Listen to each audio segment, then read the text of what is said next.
Պարոն վարչապետ, ԵԱՏՄ-ից եմ ուզում հարցնել, դուք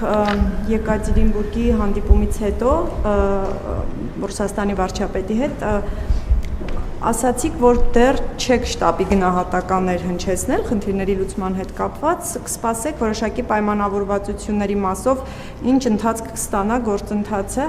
Անցած շաբաթ դուք ԵԱՏՄ-ում էիք եւ դրանից հետո էլ հայտարարությունները, որ հնչում են Ռուսաստանից առնվազն, այն մասին չեն, որ խնդիրների լուծման հեռանկարը նշмарվում է։ Ինչու չի հաջողվում ի վերջո հասնել խնդիրների լուծմանը, հիմա կարող եք ինչ-որ գնահատականներ տալ ստեղծված իրավիճակին, որովհետև ինչպես տեսնում եք ռուսական կողմից շարունակում են պնդել այդ հանրաքվեի օրակարգը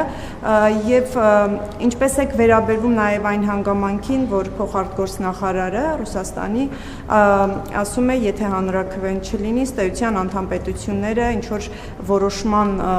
որոշում կայացնելու խնդրի առաջ կկանգնեն, ձեզ հասկանալի է ինչ որոշում դա կարող է լինել եւ ինչպես է Հայաստանը պատրաստվելու այդ հնարավոր որոշմանը եւ երկաթուղու մասով հարցնեմ դուք ձեր վերջին ճեպազրույցում արված հայտարարությունը որ երկաթուղու կառավարման փոփոխությունը այլընտրանքային օրակարգ չունի ըստեյության արձագանքներ ստացվեց նաեւ ռուսական կողմից կրկին այստեղ մի չգիտեմ, չճշտված կամ անհասկանալի իրավիճակ ստեղծվեց, կուզեի պարզաբանեիք, վճարների հետ կապված դուք այդ օրը նկատի ունեիք երկաթուղու հետ կապված վճար պետք է Ռուսաստանը տա Հայաստանին, թե իրենք սխալ ընկալեցին ձեր հայտարարությունը այստեղ 200 միլիարդ, հա, թե 2 միլիարդ դոլարի մասին էր խոսքը եւ իրենք դա ընկալեցին, որ երկաթուղու մասով էր, ես կխնդրեի դա պարզաբանեիք եւ դուք նաեւ նախկինում ասել եք, որ հայկական կողմը պետքա գրի առնի։ Լավ, ասեք ես ավարտեմ։ Ելույթ չեմ ունենում։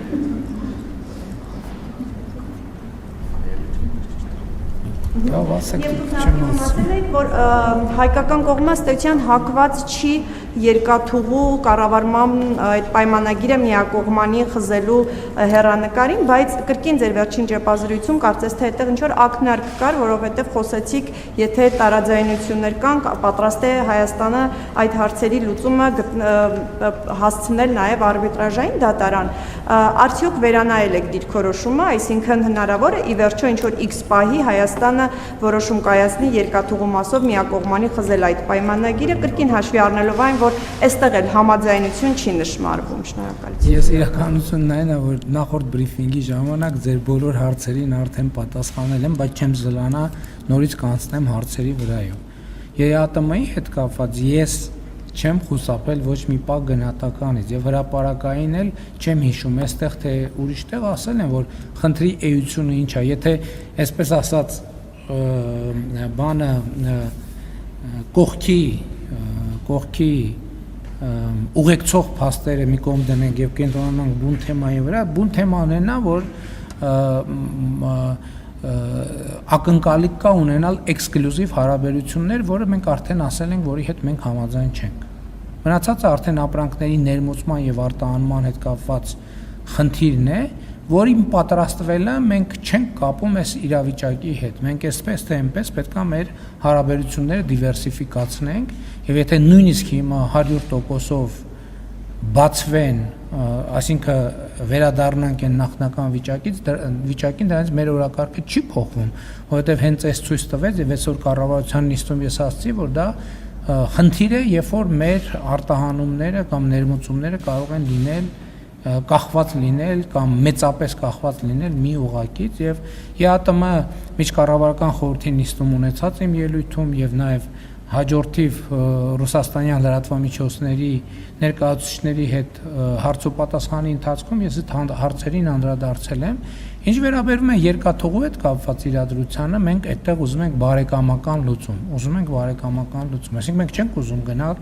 ինչ որ սուր լուծումների, որոնք կարող են լինել բարեկամական լուծումը, որ մենք փոխադարձաբար հասկանանք եւ ընկալենք իրար շահերը եւ գնանք որոշակի կոմպրոմիսների։ Ես նախկինում խոսել եմ այն մասին, որ օրինակ այդ կոմպրոմիսներից մեկը կարող է լինել ռուսական երկաթուղիների կողմից կամ Ռուսաստանի կողմից կոնցեսիոն իրավունքի վաճառքը, բայց այդ վաճառքը կարող է լինել ամբողջական, կարող է լինել մասամբ, այսինքն ինչ որ որոշակի բաժնետիրական որոշակի կոնֆիգուրացիաներ կարող են լինել, որտեղ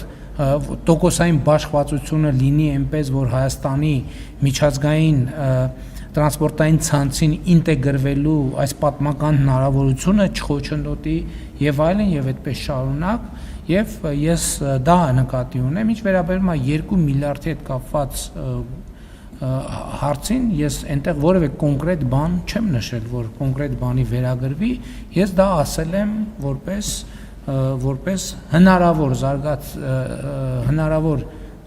զարգացման հնարավոր սցենարներից մեկը առանց կոնկրետ բան նկատի ունենալու եւ նկատի ունենալով բոլոր այն հնարավոր կետերը, որտեղ դա տեսականորեն եւ գործնականում կարելի է իրականացնել։ Ոնց որ թե ամեն ինչին անդրադարձ։ Պայմանական խզման տարբերակ չէ։ Ես էլ եմ ասում, մենք ուզում ենք բարեկամական լուծում, մենք չենք ուզում խզում, լուծարում, այդ միշտ էլ կա, միշտ էլ կարող ենք անել, այսօր էլ կարող ենք անել, բայց դա մենք չենք ուզում գնալ այդ, ինչի համար գնանք այդ ճանապարհով։ Այո, այլընտրանք ինչին չկա։ Հարգելի գործընկերներ, ասում եմ մենք թեման լավ հասկանանք։ Մենք ոչ մի եւ ես էլ բնականաբար ոչ մի բան չունեմ Հայաստանի երկաթուղին ռուսական ընկերության կառավարման ներքո գտնվելու հետ, որևէ խնդիր չունեմ Ռուսաստանի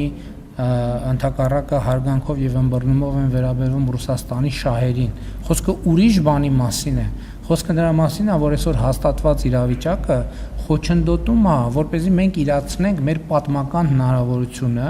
որ մեր երկաթուղին ինտեգրվի միջազգային երկաթուղային ցանցին։ Ինչի է խոչընդոտում, որովհետեւ այդ միջազգային հիմնական օգտագործողները, կիրառողները երկաթուղիների, որտեղ եկեք հասկանանք, ճիշտ է, երկաթուղին մատչելի է բոլորի համար, չէ՞, բայց ապրանք կան երկրներ եւ երկրների խմբեր, որոնք այդ երկաթուղու օգտագործման ըստ էության հիմնական հետաքրքրված եւ հետեւաբար վճարող եւ ֆինանսավորող ուժերն են, որտեղ երկրների մի մասը շատ ապրանքաշրջանառություն ունի, երկրների մի մասը քիչ ապրանքաշրջանառություն ունի։ Այս մասը պարզ է, ասենք կան երկրներ կամ երկրների խմբեր, ովքեր վճարում են եւ այդ ծառայությունը ստանում են երկաթուղուց օգտվելով։ Հիմա նրանք, ովքեր հիմնական կիրառողներն են եւ օգտվողներն են միջազգային լոգիստիկ ծառայություններից, իրանք մեզ ասում են եւ ակնհայտ է եւ ոչ միայն ասում են բանավոր, այլ մենք տեսնում ենք, օրինակ ներդրումային հետաքրքրություն այդ հատվածում չեն ցուցաբերում։ Մենք մարդկանց ասում ենք, բայց այստեղ հնարավորություններ կան, մենք ենք առաջարկում, իրենք խուսափում են այդ թեմայից։ Եվ մենք արդյունքում հասկանում ենք, որ դրա պատճառն է, որ մեր երկաթուղին գտնվում է ռուսական կոնցեսիայի ներքո։ Եվ մեր խնդիրը Ռուսաստանի հետ չի։ Մենք Ռուսաստանի հետ խնդրեմ չունենք։ Մեր խնդրեմը այն իրավիճակի մեջ է, որ մենք հերթական անգամ կարող ենք բաց թողենք պատմական հնարավորությունը ինտեգրվել միջազգային տրանսպորտային ցանցին։ Այս է խնդիրը։ Մենք ռուսական կոնցեսիայի հետ ոչ մի խնդրեմ չունենք։ Այստեղ խնդիրն է, որ նրանք, ովքեր այդ երկաթուղուց օգտվելու պոտենցիալ շահառուներն են եւ ըստ էության օգտագործման ծավալի առյուծի բաժինը իրանք են օգտագործում, մենք տեսնում ենք, որ իրանք չեն օգտվում, իրանք ուրիշ տեղեր են փնտրում էլի Հայաստանը շրջանցելու։ Եվ մենք ասում ենք, ինչ եք շրջանցում Հայաստանը։ Եվ հասկանում ենք, որ հիմնական պատճառն է դա եւ դրա համար մենք գնացել ենք Ռուսաստան, մեր գործընկերներին բարեկամաբար ասել ենք, հարգելի բարեկամներ, մենք sense խնդիր ունենք։ Եկեք լուծում գտնենք այդ խնդրին։ Մենք ուրիշ բան չենք ասել։ Բայց արդեն ֆորմատից դուրս եք գալիս։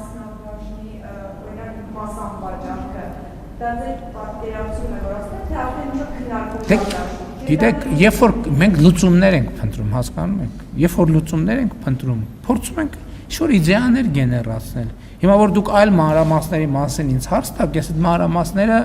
չեմ կարող պատասխանել, որովհետև չենք հասել այդ մանրամասներին։ Հայեցակարգային մակարդակով նայում ենք ինչ տարբերակներ կան։ Տարբերակ 1՝ ուղղակի պայմանագիրը խզել։ Դա ընդունելի չի մեզ համար, որովհետև բարեկամական չի, մենք ուզում ենք բարեկամական լուծում։ Բարեկամականը, որ Ռուսաստանի մեր գործընկերները կոնցեսիոն իրավունքը վաճառեն երրորդ կողմին շուկայական նորմալ գնով։ Ընդ որում նաև փորձագետներ կան արդեն գներ են ասում, որ օբյեկտիվորեն ինչ կարող է արժենալ դա, որը բավականին ծանրակշիռ գումար է հաշվի առնելով նաև այս ընթացիկ իրավիճակները։ Մենք նայում ենք լավ այդ տարբերակը զգում ենք, որ գուցե Ռուսաստանի գործընկերները այդքան էլ հարմարավետ չի։ Հետո նայում ենք, ասում ենք, իսկ կա տարբերակ, որ իրանց խնդիրն է massամբ լուծի, մեր խնդիրն էլ massամբ լուծի։ Հետո տեսնում ենք, որ փորձագետների հետ էլ ենք չի աշխատում, որ ասում ենք լուծում, մի հատ տեսեք ինչ լուծում կա։ Գալիս են ասում ենք, արա սենց տարբերակը լինի, որովհետև այդ կառավարումը կամ ինչ որ ուրիշ մոդել դրվի, որ ասենք ենթադրենք ինչ որ մի մասնաբաժին պահպանվի, մի մասնաբաժին օտարվի, բայց այնպես որ մնա փոքրամասնության մասնաբաժինը, որովհետև հակառակ դեպքում խնդիրը չի լուծվի։ Մի ուրիշ գաղափար է գալիս, որ լիցենզիան գուցե բաժանվի երկու մասի։ Որն է, ասենք մենք ունենք հիմա մենք երկաթուղին եւ ենթակառուցվածքը եւ ենթակառուցվածքի օգտագործումը փաթեթ է։ Ասենք օդանավականի դեպքում այդպես չի, որովհետեւ օդանավականի դեպքում օդանավականի կառավարումը ուրիշ խնդիր է։ Թռիչքներ իրականացնելու խնդիրը ուրիշ խնդիր է։ Մենք ունենք մի օդանավակայան մի կառավարող, ունենք բազմաթիվ ավիաուղիներ, որոնք այդ բանից օգտվում են, կան այնտեղ ուրիշ ընկերություններ, մի մասը բորդ սնունդ, առևտուր եւ այլ։ Գուցե տենց մոդելները հնարավոր է կիրառել։ Մտածում ենք դրա ուղղությամբ եւ այլն եւ այլն։ Ես նկատի ունեմ, մենք տենց ստատիկ կանգնած չենք, որ մենք այս հայտարարել ենք եւ հայտարարել ենք։ Այսինքն աշխատանք է տեղի ունենում, հասկանանք որտեղ այն կետը, որտեղ մենք կարող ենք այդ բարեկամական լուծում գտնել։